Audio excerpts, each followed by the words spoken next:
The two Ukrainian journalists have just been named as the recipients of DW's Freedom of Speech Award for 2022. Video journalist Mstyslav Chernov and photographer Evgeniy Maloletka of the Associated Press spent 20 days in Mariupol under constant bombardment. The last international journalists left Mariupol. They risked their lives daily to record and send out footage documenting the war in a city cut off from the outside world.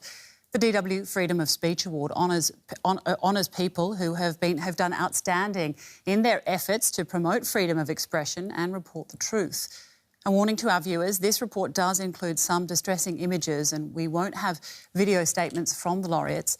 For safety reasons, they didn't want to be interviewed on camera. A city's agony. That's how Mstyslav Chernov and Evgeniy Maloletka described what they witnessed in Mariupol. They arrived in the strategic port 1 hour before the war broke out, early on February 24th. People were soon dying all around. Doctors battled to save children, newborns and adults, often without success. Kharkiv-born video journalist Mstyslav Chernov has covered wars in Iraq, Syria and many more countries, working for the Associated Press. Photographer Evgeniy Maloletka is also from Ukraine's east, from Berdyansk. Both have won multiple awards for their work. As Russian bombs rained down on Mariupol, the telephone, radio and television towers were destroyed. With no phone signal, people couldn't even call an ambulance. Doctors begged the journalists to film families bringing in their own dead and wounded, so the world would know what was happening. Many of the bodies had to be buried in mass graves. That galvanized the journalists to take ever greater risks. With no pictures of demolished buildings and dying children, says Mstyslav Chernov, the Russian forces could do whatever they wanted. If not for us, there would be nothing. I have never felt that breaking the silence was so important. The journalist's footage of a Russian attack on a maternity clinic on March 9th was a turning point. The images of traumatized families being rescued by Ukrainian soldiers prompted an international outcry over Russia's disregard for civilian life. This pregnant woman, carried out on a stretcher, later died, along with her child. Moscow claims the whole thing was staged with actors, and the airstrike never took place. Russia now broadcasts its propaganda over radio in Mariupol, accusing Ukrainians of holding the city hostage and shooting at buildings. With Russian forces searching for the two journalists, they managed to escape Mariupol on March 15th with the help of the Ukrainian army. We were told that if we were captured by the Russians, they would force us to say what they wanted us to say into the camera, Evgeniy Maloletka told DW. I didn't want to experience firsthand how the Russian intelligence services deal with people who are detained.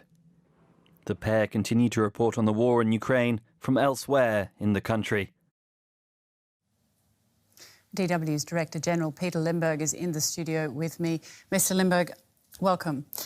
There are so many journalists reporting in Ukraine. What distinguishes these two and how hard is it to choose them?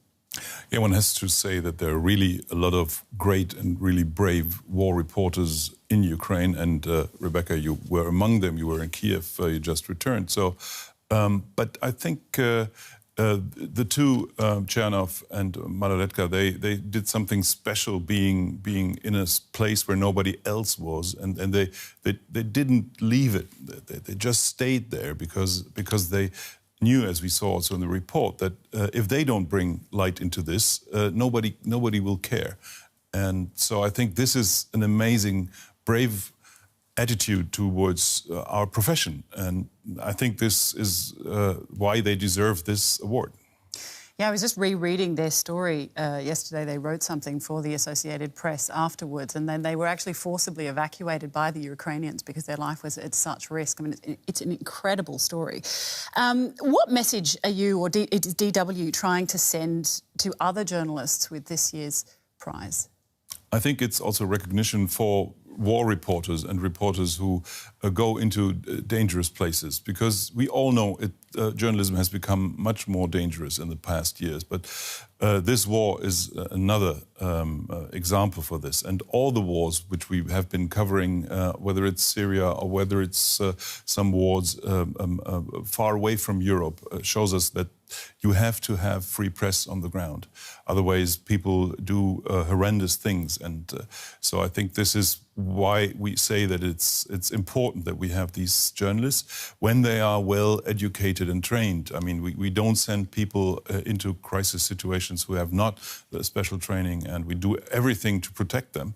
But I think it's absolutely vital to be on the ground. You mentioned press freedom there, and I wanted to touch on Russia, the Russian government cracking down on free media. Deutsche Welle was among those forced out of the country earlier this year. How do you see those developments in Russia? Oh, we see Russia turning into a kind of fascist rule where freedom of press is erased totally, and it's pure propaganda coming out of every Russian outlet. So it is a situation where I think that journalism is very hard to do.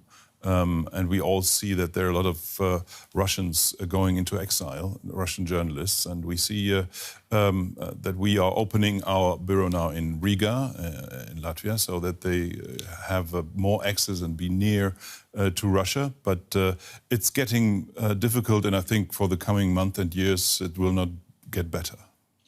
Well, then I'll end on coming back to our prize winners, because this is really about them. How difficult was it to choose those two particular men? I think it wasn't so difficult, because it is really something special, outstanding. They changed history because people could see what's going on for the first time, and they saw the brutality of what's going on. And so I think it wasn't so difficult. We chose the right ones, I think. Peter Limburg, thank you very much for your time. Welcome, Rebecca. Thank you.